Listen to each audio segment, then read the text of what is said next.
think from Minnesota or someplace out in the Midwest, wearing a hijab and sharing the post. The member commented, "Terrorist, 100%.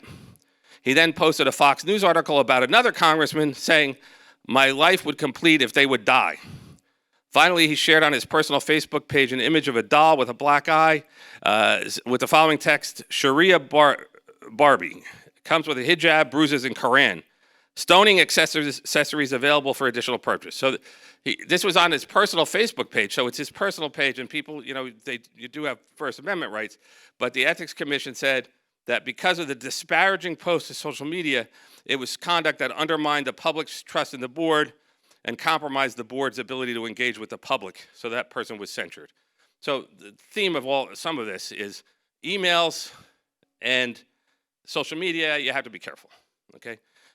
With emails, and this may come up on another slide, with emails, you have to be really careful about like replying all on things, because it's not only the Ethics Act, but the Open Public Meetings Act comes into play. And as board members, you're only supposed to take action at formal board meetings. So for instance, if replying all the emails discussing board business, not only could you possibly get into ethics trouble, but you could get into problems with the Open Public Meetings Act, because you should only be discussing business among a majority of the board at a public meeting. There's obviously there's exceptions where you can go into executive session, but it's still at a public meeting. And it isn't only reply all, like a serial email chain, where instead of, somebody might say, well, I'm not going to reply all, but I'll send an email to board member A, who will send one to board member B, and send one to board member C. And once it gets up to a majority of the board being involved in that discussion, that's a violation of the Open Public Meetings Act. It's not to say that you can't use email to just generally share information. The superintendent can send out like a weekly report, so general stuff. But if there's any discussion, active discussion of issues, board-related issues, that can be a problem. What are we up to? Yes.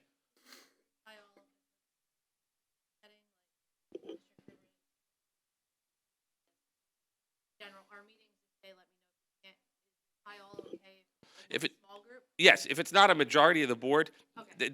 And realistically, if the discussion is about the date for a committee meeting, it's not going to be. But the risk is always that once a few people start emailing, it will spread to other people. But as long as it's not a majority of the full board engaged in it, it's okay. All right. F, I will refuse to surrender my independent judgment to special interest or partisan political groups. It's interesting. I don't remember seeing too many reported decisions on that first part, but nowadays I would think that would be coming into play more. Or to use the schools for personal gain or for the gain of friends. South Orange Maplewood case a year or two ago.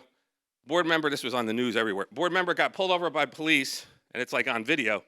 She said she was a board member, cursed at the officer, threatened to call the village president, which is like the mayor in South Orange, I guess. And this was like broadcast all over on the New York news and everything. There's another one of those rare ones where she got a 30-day suspension because she basically, when she got pulled over by the police, she used the fact that she was a board member and threatened to go to the mayor and so she was suspended for 30 days for violating E&F. Okay, next one. This one, confidentiality. I will hold confidential all matters pertaining to the schools which could needlessly injure individuals. In other matters, I will provide accurate information and in concert with my fellow board members, interpret to the staff the aspirations of the community. All right, so confidentiality frequently comes up with student matters, personnel matters, contract negotiations, anything that you're going to talk about in executive session, you have to maintain confidentiality.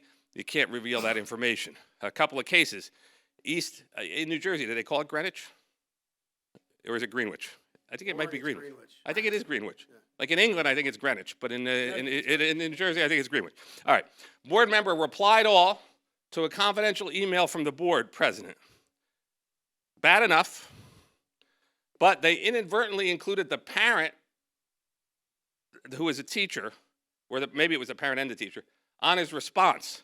So it was bad enough that he replied all to the superintendent and the other board members, but in the email, a parent and a teacher were also included in the email. So they were found to have violated this section G on confidentiality.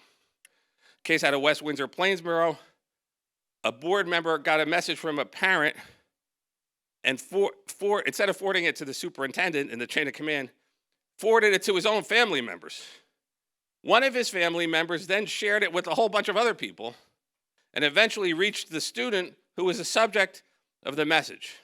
And so this was also a violation that for some reason was only censured. Would have thought that might have been worse. So we already talked a little bit about emails in the Open Public Meetings Act. We can skip. Last one, I will vote, one of the last ones. I will vote to appoint the best qualified personnel available after consideration of the recommendation of the school leader. So when you're hiring, it's always the superintendent. When you're hiring staff members, the board can't independently pick who they want. The superintendent chooses someone, and you have to, it doesn't mean you have to vote for the person, but you have to follow the standard of the best qualified personnel, and it has to be on the recommendation of the superintendent.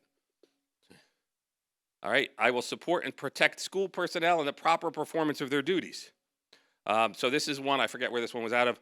Board member shared a post on her personal Facebook page that alleged that a substitute teacher employed by the district was removed from her position as a result of unspecified misconduct. The board member was found to have violated Section G for not holding matters confidential, and this section for not supporting protecting school personnel in proper performance of their duties. Okay. All right, this is an important one. I will refer all complaints to the school leader, the superintendent, and will act on the complaints at public meetings only after the failure of an administrative solution. So this is all about the chain of command.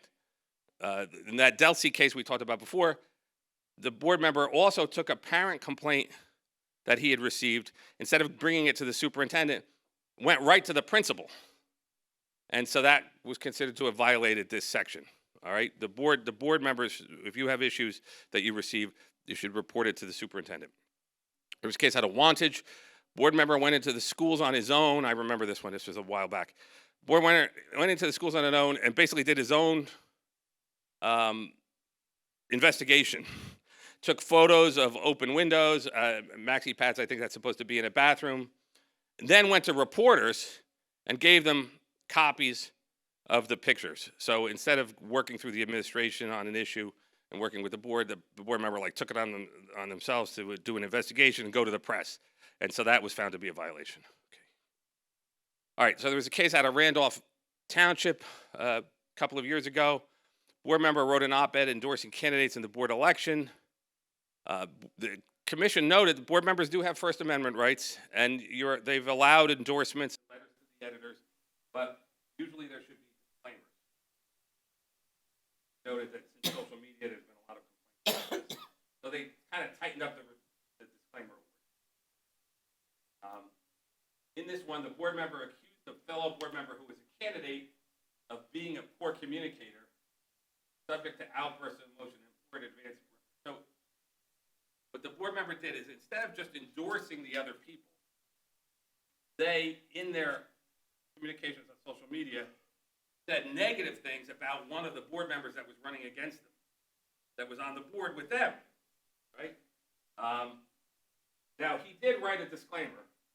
He wrote, the author was writing this endorsement on his own personal beliefs or his own, so he was kind of trying to do it. The SEC, the Ethics Commission, said that wasn't really enough of a disclaimer, and they endorsed the following disclaimer. So if you do feel like you need to do anything on social media or anything like that, always a good idea to use a disclaimer to make it clear. This is the strongest disclaimer that they've come up with, that the following statements are made in my capacity as a private citizen, not in my capacity as a board member. Statements are also not representative of the board or its individual members, and solely represent my own personal opinions. It's a little redundant, but just to be safe, this is the disclaimer that they recommended. But they did point out that the disclaimer itself, even if you use a disclaimer, it's not a get-out-of-jail-free card. It doesn't mean just because you use a disclaimer that you're off the hook no matter what. Even if an appropriate disclaimer is used, a board member must never hide behind the disclaimer, discuss or comment on board business or matters in a manner that would still lead a member of the public to believe that you're speaking on behalf of or a representative of the board. Okay? So in that Randolph, if you remember, the disclaimer apparently wasn't enough because the board member made multiple references to the position on the board matters generally, and talked about one of the other board members in a negative way. So they said even though he used a disclaimer, it's not enough because of the way they wrote their message. So it was found to be a violation of a couple sections. All right. A little over 30 minutes, sorry. Does anyone have any questions? We can always talk about it. Thanks, John. Thank you.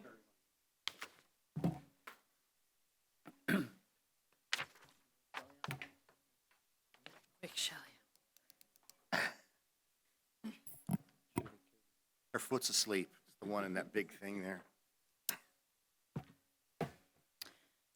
Okay, so we're looking at personnel items 1 through 3, and 3A is your add-on.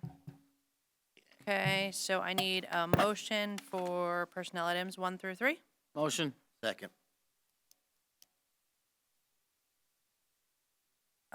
Any questions on any of those? No? That'll be on roll call then. Mr. Ackerman? Plum? Dr. Zuppeth? Yes. Mrs. Duckworth? Yes. Gardella? Yes.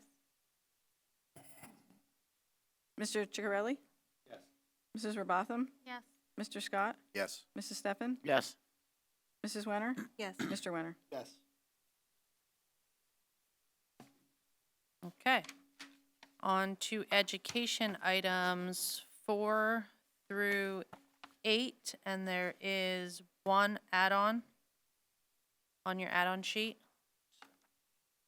Number 7, okay? There's a change in the date, actually. Yeah.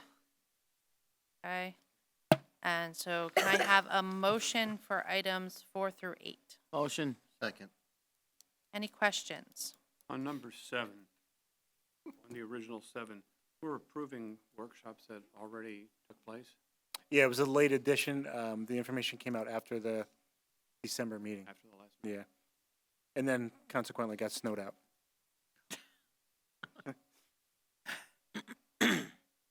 Any other questions? I have one question on the law enforcement packet. Mhm. That was many pages. Yes. Hopefully everybody looked over it well. There's a lot of information there, and some of it's repeat, but one of my questions is, it brings up a lot about how it's handled if if there's a staff member that would seize, whether it be a drug or drug paraphernalia or a weapon of multiple sorts that's all laid out in here. And it talks specifically about there's criteria for how to handle that thing that you've seized and how it should be stored and to keep it protected from multiple things from being stole back and all that. Is there a training that the staff goes through to know what those steps are? And is there some sort of training that law enforcement does with our staff or should be doing with our staff to kind of review some of that stuff? Yes, it's not our, it's gonna be one of the administrators that's gonna handle all that.